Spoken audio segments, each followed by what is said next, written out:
ان کے صاحبزادے قدامہ الجبوری صاحب، پروفیسر ابوبکر صدیق صاحب، اور میرے انتہائی محترم، ان کے ساتھ سابق کا لفظ میں نہیں بول سکتا، وہ مرشد ہے صحافت کے، جناب افضل بٹ صاحب، اور صدر پریس کلب شکیل انجن صاحب، انور رضا صاحب، اور میرے جتنے بھی یہاں صحافی دوست اور مہربان تشریف فرمان ہیں، تمام خواتین و حضرات، سب کو السلام علیکم ورحمۃ اللہ وبرکاتہ۔ میں سب سے پہلے شیخ حازم عیسیٰ الجبوری صاحب کا اور ان کی ٹیم کا، آبار فاؤنڈیشن کا، اور جس خاتون نے اس پریس کلب کے لیے مسجد کا یہ تحفہ سعودی عرب سے بھیجا ہے،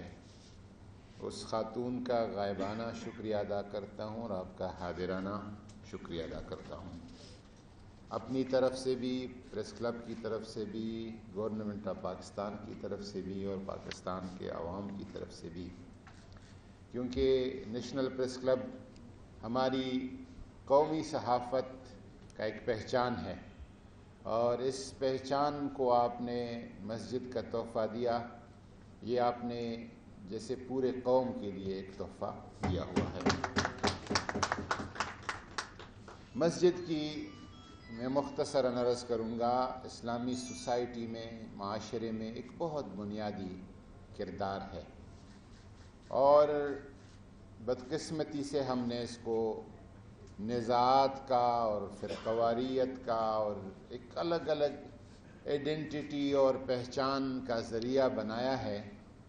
حالانکہ مسجد جو ہے یہ سب لوگوں کے لیے ہے،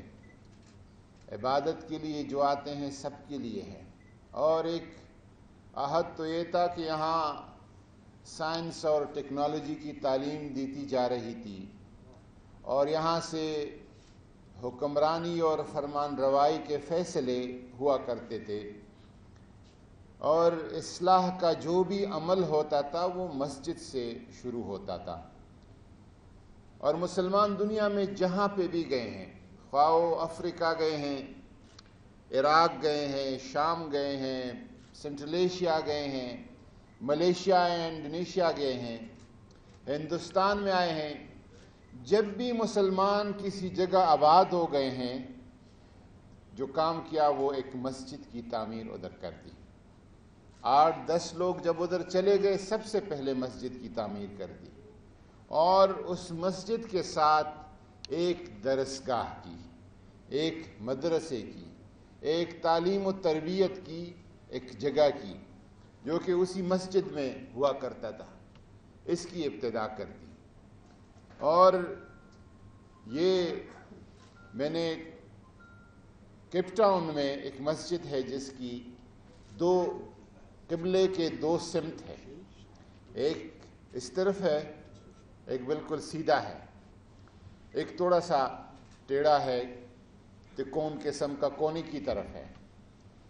تو اس کی وجہ وہ یہ بتا رہے ہیں کہ جب یہاں ملایا مسلمان تھے جو ولندیزیوں کے غلام کے طور پر ادھر رہا کرتے تھے، اور جب ان کو جنگ کے بادل چاہے جنگ عظیم اول کی بات تھی یا اس سے پہلے کی بات تھی، تو اس وقت کی حکومت نے ان کو کہا کہ آپ ہمارا ساتھ دیں، جنگ کے دوران کوئی بغاوت نہ کرے، ہم نے تو آپ پہ بہت ظلم ستم ڈھائے ہیں، لیکن آپ ہمارا ساتھ دیں، اور آپ ہمیں بتائیں کہ جو بھی آپ کی مطالبات ہیں وہ مطالبات ہم پورے کریں۔ ان اللہ کے بندوں کا مطالبہ کیا تھا، یہ نہیں کہ ہمیں آزادی دی جائے، ہمیں حکومت میں حصہ دیا جائے، ہمیں وہ کیا۔ انہوں نے کہا کہ چلو جب آپ جنگ جیت لیں تو اس کے بعد ہمارے لیے ادھر ایک مسجد بنا دیں۔ ایک ہی مطالبہ، جنگ آپ جیت لیں، امن قائم ہو جائے تو ہمارے لیے یہاں پہ ایک مسجد بنائیں۔ جنگ حکومت جیت گئی، امن قائم ہو گیا، پھر قبلے کا صحیح پتہ نہیں تھا، تو اس وقت جو لوگ تھے جہاں وہ فَأَيْنَمَا تُوَلُّوا فَثَمَّ وَجْهُ اللَّهِ، جب آپ کو پتہ نہ ہو تو جدھر بھی آپ رخ کرے وہاں میرے رب کی مرضی وہاں پہ ہے۔ تو انہوں نے جو سمت ان کے ذہن میں تھا کہ یہ قبلہ ہے وہاں پہ بنایا، بعد میں قبلہ نما قطب نما لاتا ہے تو پھر انہوں نے وہ قبلہ سیدھا کر دیا۔ یہ اس آبادی کا وہ تعلق ہے، اور یہ دنیا میں ہر جگہ مسلمانوں کا مسجد کے ساتھ ایک تعلق ہے۔ میں صدر صاحب کی شکیل صاحب کی خدمت میں گزارش کروں گا کہ ہم نے کوئی صحافیوں کو بے نمازی نہیں کہا ہے، ہم نے دعا کی ہے کہ اللہ تعالیٰ مزید سجدہ کرنے اور نماز کرنے کی توفیق عطا فرمائیں۔ میں آپ کا جو ایک کام ہے، آپ جو کچھ کر رہے ہیں، اور جن مشکلات میں آپ نے پاکستان کے مشکل ترین حالات میں، اور اب جو خاص کر میڈیا پہ ایک مشکل دور ہے اس میں آپ ڈیوٹی دے رہے ہیں، یہ نماز کے برابر تو میں نہیں کہہ سکتا، لیکن بہت اہم ترین عبادت یہ بھی ہے جو آپ کر رہے ہیں۔ یہ بھی آپ کی ایک پروفیشنل لائف جو آپ کی ہے، یہ بھی عبادت کا ایک حصہ ہے۔ انشاءاللہ تبارک و تعالیٰ جس طرح ایک بین المذاہب ہم آہنگی کا، بین المسالک ہم آہنگی کا ادھر ایک مظہر ہے، اگر ہم تمام سرکاری جگہوں پہ، قومی جگہوں پہ، اداروں پہ، سوسائٹی کی تمام اہم مقامات پر اس بات کا اہتمام کریں کہ اس میں ہم اول مذہب اسلام کے اندر شیعہ، سنی، بریلوی، دیوبندی، اہل حدیث کا یہ تفرقہ کم کرے۔ مسلمانوں کو تباہ کرنے والی چیز کوئی اور نہیں ہے، صرف ہماری اندرونی جو شیرازہ بکھرا ہوا ہے یہی ہے۔ اگر عراق تباہ ہو گیا ہے، یمن تباہ ہو گیا ہے، شام تباہ ہو گیا ہے، لیبیا تباہ ہو گیا ہے، تو وہ اس کی بنیادی وجہ ہے سنی شیعہ اختلافات، آپ صوفی ہیں، میں سلفی ہوں، یہ اختلافات جو ہے اس سے اگر ہم نکل جائے تو انشاءاللہ تبارک و تعالی ہمیں کوئی طاقت جو ہے مٹا نہیں سکتی۔ اور بطور پاکستانی کے اس سوسائٹی میں، اس معاشرے میں جو بھی لوگ رہتے ہیں بطور پاکستانی کی، وہ ہندو ہے، سکھ ہے، مسیحی ہے، جو بھی ہے، وہ پاکستانیت میں ہمارا ان کے ساتھ ایک رشتہ ہے۔ مولا علی کرم اللہ وجہ نے فرمایا تھا کہ دو قسم کے آپ کے بھائی ہیں، ایک بھائی جو آپ کے مذہب کا بھائی ہے، عقیدے کا بھائی ہے، دوسرا وہ جو آپ کے انسانیت کے رشتے کا بھائی ہے۔ تو یہ دوسرے انسانیت کے رشتے کے ہمارے پاکستان کا ان کے ساتھ اور انسانیت کا ہمارا رشتہ ہے۔ تو بین المذاہب ہم آہنگی کے اس پہ ہم بات کریں۔ میں آخر کار پھر اس تنظیم کا اور سعودی عرب کا پاکستان کے ساتھ ایک تعلق ہے، اور ہمارا تعلق مسجد کا ہے۔ فیصل مسجد شروع ہو جاتا ہے، اور یہ نہیں ہے انہوں نے بتایا کہ کوئی ہزاروں مساجد ہم نے بنائے۔ ہمارا سعودی عرب کے ساتھ جو تعلق ہے وہ مسجد کا ہے، مکہ مکرمہ کا ہے، مدینہ منورہ کا ہے۔ یہ ایسا تعلق ہے، ایک ایسا رشتہ ہے کہ یہ نہ ختم ہونے والا رشتہ ہے، اور یہ رشتہ انشاءاللہ تعالیٰ آگے وقتوں میں اور مضبوط تر ہوگا، اور پاکستان کے تمام اسلامی ممالک کے ساتھ، مسلم امہ کے ساتھ پاکستان کے تعلقات انشاءاللہ تعالیٰ آنے وقتوں میں ایک بیلنس اور اعتدال کا تعلق رکھے گا، اور انشاءاللہ تعالیٰ اور مضبوط تر ہوگا۔ پھر قواریت کے حوالے سے جو ابھی فرانس نے جس طرح کمینگی کی ہے، فرانس کی حکومت اور صدر نے، لیکن یہ گستاخانہ خاکے ناروے، سویڈن، ڈنمارک، ہالینڈ،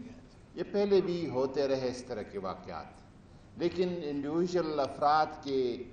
کچھ تنظیمات کے، کچھ اداروں کی وہ کاوشیں یا ناکام اور ناپاک کوششیں تھیں۔ لیکن اس دفعہ جو ہوا ہے، اس کا فرانس کا صدر اس کا دفاع کر رہا ہے، نہ صرف یہ کہ دفاع کر رہا ہے لیکن اسلام پہ ساتھ ساتھ وار کر رہا ہے، اور تمام تر دنیا میں کرائسس کا اور جو بھی ہو رہا ہے اس کا نتیجہ یا وجہ وہ سمجھ رہا ہے کہ یہ اسلام ہے، اس کا دفاع کر رہا ہے جو کچھ ہوا ہے، اور اسلام پر تنقید کر رہا ہے۔ وہ صحیح بات کہی بٹ صاحب نے کہ آزادی رائے کے کچھ حدود ہوتے ہیں، کچھ قیود ہوتے ہیں۔ اگر آزادی رائے کے نام پر آپ 1.5 ارب لوگوں کا انسلٹ کر رہے ہیں اور ان کے دلوں کو آپ زخمی کر رہے ہیں، ان کی روحوں کو آپ مجروح کر رہے ہیں، آزادی اظہار کے نام پر اور رائے کی آزادی کے نام پر اس طرح کی اجازت نہیں دی جا سکتی۔ اس کے حوالے سے حکومت پاکستان بٹ صاحب ہم آپ کے ساتھ بیٹھ جائیں گے اگر ایسا کوئی میرے خیال میں میرا خود یہ خیال ہے کہ اگر لائر کی تنظیمات، صحافیوں کے انٹرنیشنل تنظیمات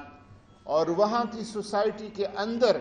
جو انصاف پسند طبقات ہیں اور بہت سارے لوگ ہیں، ان کو ہم کنونس کر سکے، ان کو بتا سکے اور یہ پریشر مسلم امہ کی بجائے یورپ کے اور مغرب کے اندر سے یہ پریشر ڈیولپ ہو تو اس کے انتہائی مؤثر نتائج ہو سکتے ہیں۔ ہم نے تو شیخ الازہر نے کہا ہوا ہے کہ میں انٹرنیشنل مسلم ممالک کا ایک لائر فورم ہائر کروں گا اور ان کے ذریعے سے چارلی ہیبڈو کے خلاف میں مقدمہ لڑوں گا۔ پرائم منسٹر آف پاکستان نے اس دن مجھے کہا کہ آپ شیخ الازہر سے رابطہ کریں، میری طرف سے کہیں کہ پاکستان اس کام میں آپ کے ساتھ ساتھ چلے گا۔ پاکستان نے پرائم منسٹر نے خطوط لکھے ہیں تمام سربراہان مملکت اور حکومت کو، اور 8-10 جس کے ساتھ پاکستان کے بہت قریبی اور اعتماد کے تعلقات ہیں، پرائم منسٹر صاحب ان کے ساتھ ٹیلی فونک رابطہ بھی کریں گے۔ اور آئندہ جو نائجر میں وزراء خارجہ کانفرنس ہے اس میں پاکستان کی وزیر خارجہ کو کہا گیا ہے کہ وہاں ایجنڈا پہ یہ بات رکھیں اور کم از کم کچھ ممالک آگے بڑھے اور ایک مشترکہ موقف اپنائیں۔ اس وقت تک سب سے پہلے جس کا موقف آیا ہے فرانسیسی صدر کے بیان کے خلاف 2 موقف آئے ہیں، اردوغان صاحب کا اور ہمارے وزیر اعظم عمران خان صاحب کا جو کل کے اس پہ بولے ہیں۔ 2 دن پہلے 3 دن پہلے ایران کے صدر کا بھی شاید اس حوالے سے ایک بیان آیا تھا، لیکن جس طرح پاکستان نے اور ترکی نے اس مقدموں کو پیش کیا ہے اور لڑنے کا ارادہ کیا ہے، انشاءاللہ تعالیٰ اور بھی ممالک اس میں شامل ہوں گے اور اللہ کرے گا کہ ہمیشہ ہمیشہ کے لیے اس کا راستہ روکا جا سکے۔ ایک دفعہ پھر پریس کلب کے تمام عہدیداروں کا اور جو ہمارے باہر سے آنے والے مہمان ہیں ان کا شکریہ ادا کروں گا۔ وما علینا الا البلاغ۔